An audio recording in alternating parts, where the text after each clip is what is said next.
Alors Isabelle, hier soir, j'ai participé à ta conférence Se nourrir de lumière et je trouvais ça super intéressant comment tu nous présentais ton approche de laisser aller le besoin de manger, de voir ça d'une autre façon comme un besoin.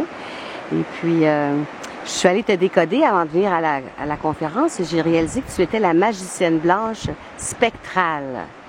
La magicienne blanche spectrale, la signature, c'est je dissous, je lâche prise, j'amène la libération afin d'amener la réceptivité à l'enchantement du temps hors temps. Guidé par le temps hors temps, pouvoir doubler. Donc, un grand pouvoir de libération et d'enchantement, d'amener la réceptivité. Et c'est vraiment ce que j'ai trouvé hier, ce que tu nous présentais, ton sujet, qui n'est pas un sujet nécessairement facile à présenter à des gens qui aiment bien manger. Au Québec, on est reconnu pour bien manger. Comment une petite craque pour qu'on soit réceptif à cette nouvelle conception, qui n'est peut-être pas une nouvelle conception, qui est peut-être ancienne, mais... Alors, comment ça résonne pour toi d'être la magicienne blanche spectrale? Comment ça résonne? Je découvre et en même temps, ça résonne bien en moi parce que, effectivement, dissoudre, je pense que c'est quelque chose dont j'ai conscience depuis un certain nombre d'années. Et c'est depuis mon enfance, par rapport à tout ce que j'ai vécu, en fonction de tout ce que j'ai vécu, je pense que j'ai comme... on peut parler dissoudre, j'ai comme transformé pour avoir un autre regard, pour voir différemment la situation, pour que justement ça puisse être un enchantement. Nice. Voilà. Et puis la libération, dans l'activité que j'ai depuis une quinzaine d'années, c'est ça, c'est permettre de décristalliser en fait toutes les peurs, les croyances erronées, les vieilles mémoires, donc de dissoudre ça pour amener à la libération. Et donc, ça me parle bien, même beaucoup. Et aussi le fait que cette année, tu es la semence jaune harmonique, donc tu es venue pour commander le rayonnement afin de cibler l'épanouissement de la conscience. Ça convient aussi pour toi cette année? Oui. Ça résonne bien aussi pour moi, où je vois que effectivement je suis invitée à ça. Et grâce à Marianne qu'on a vu tout à l'heure, qui m'a invitée au Québec, c'est ça, c'est... offrir mon rayonnement et l'élargir beaucoup plus que ce que je ne pensais, et cette année particulièrement. Alors, pour des gens qui regardent en ce moment Se nourrir de lumière, est-ce que tu peux nous faire une petite capsule de quelques minutes? C'est quelque chose qui est arrivé totalement naturellement, en écoutant mon corps, et en étant le plus authentique et la plus vraie avec moi-même, et en ayant conscience que la vie est une grâce, que c'est une grâce d'être en vie et d'être ici sur cette terre, eh bien j'ai pu constater petit à petit que je me nourrissais de ça, jusqu'à ne me nourrir plus que de ça. Et c'est arrivé progressivement, à son rythme, et ça n'a jamais été ni une volonté, ni un but pour moi dans ma vie. Je ne savais même pas que ça existait. Voilà, donc j'adorais manger. Aujourd'hui c'est comme ça, je mange autre chose, que j'adore aussi. Et là, tu es en visite au Québec et tu donnes des ateliers pour partager ce que tu as découvert et peut-être guider les gens à laisser aller peut-être... Oui. Libération. Oui. J'ai posé une question à la vie un jour où j'étais un peu fâchée après elle, où je ne comprenais pas quand j'avais une trentaine d'années. Et là, j'ai vraiment demandé, j'ai dit, mais il paraît que nous sommes tous égaux. Et je ne voyais pas en quoi on pouvait être tous égaux. Et à partir de ce moment-là, la vie m'a répondu. Et j'ai constaté là depuis quelques années que nous sommes des êtres absolument merveilleux, merveilleusement bien constitués, qu'il n'y a aucun hasard dans notre constitution d'être de lumière que nous sommes, mais vraiment dans la matière de façon concrète. Comment est-ce que cette lumière se manifeste de façon concrète en tant qu'être vivant? Et donc c'est rappeler, en fait, dans ces ateliers, c'est rappeler à chacun ce qu'il est, et on est des outils, je dirais, des outils de l'énergie de vie, et en même temps on est cette énergie de vie là qui se manifeste de façon concrète dans la matière. Voilà, donc des ateliers.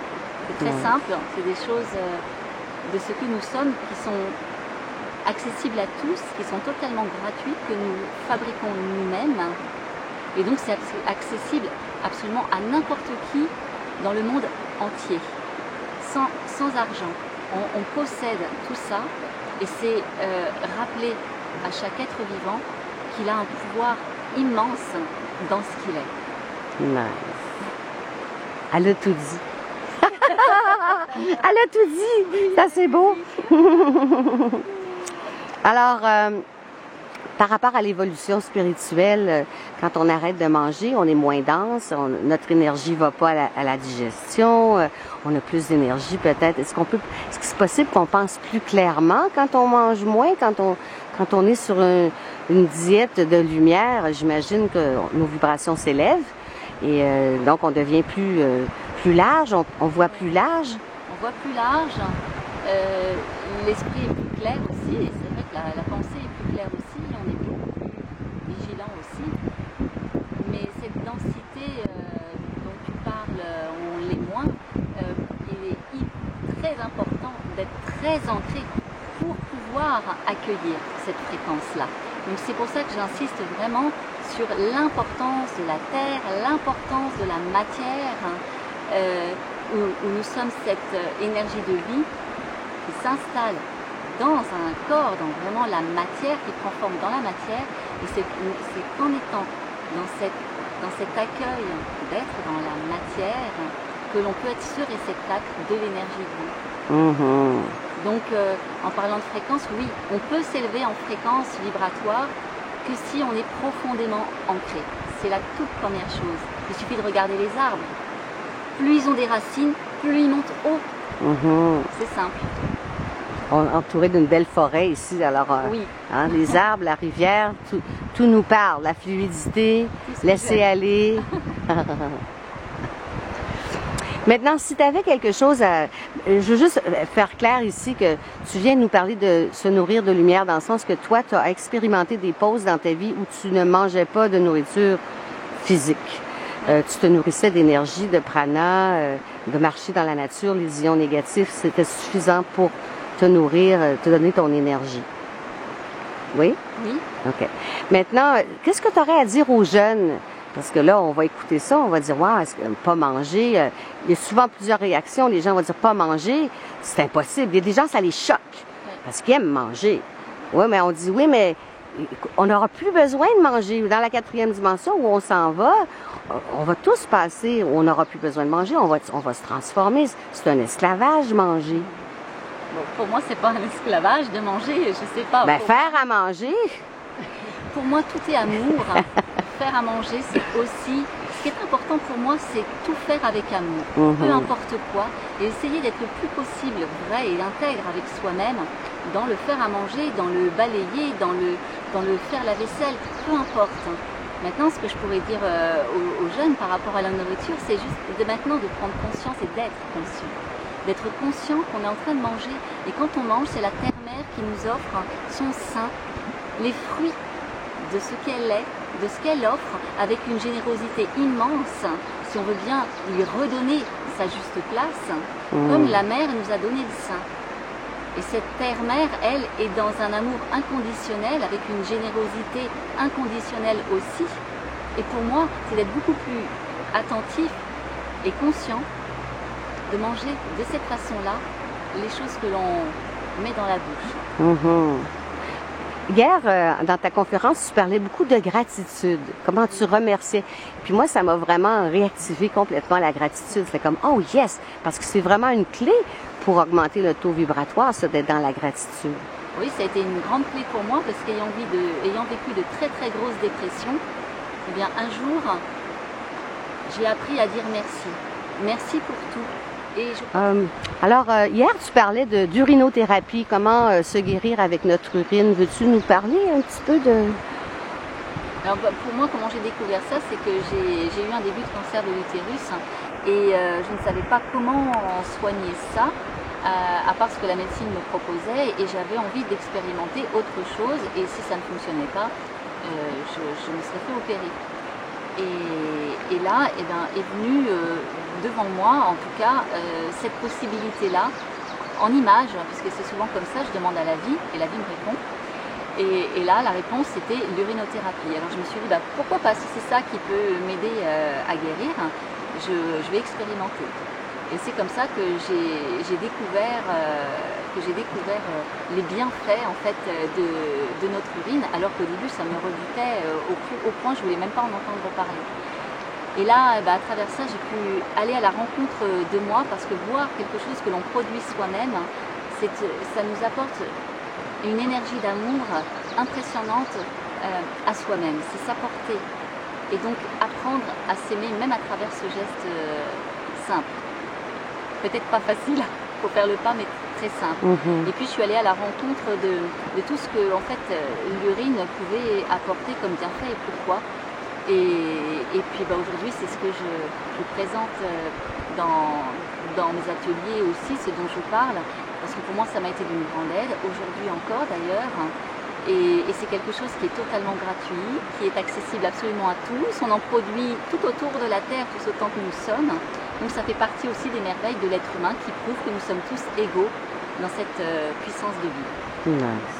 Là, il y a des sites sur l'Internet où les gens peuvent aller rechercher urinothérapie pour savoir plus d'informations là-dessus. Oui, tout à fait. Il suffit de taper d'ailleurs urinothérapie ou Amaroli. A-M-A-R-O-2-L-I, c'est le mot sanskrit en fait hindou qui veut dire la même chose. Et puis là, il y aura des tas d'informations dessus. Il y a aussi des livres qui existent.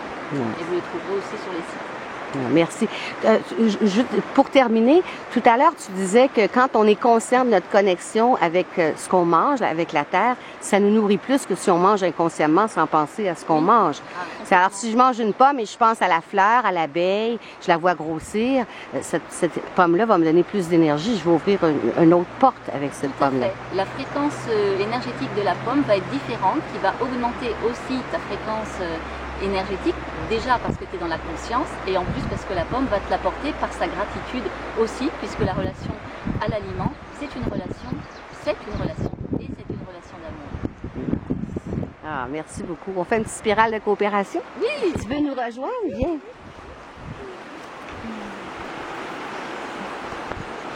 Nice.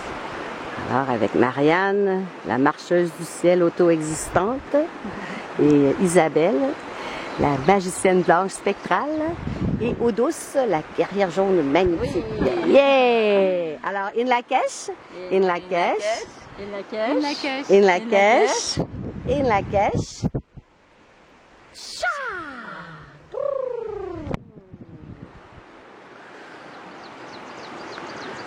Petit poisson. Yeah! Nice. In la cache, in la cache.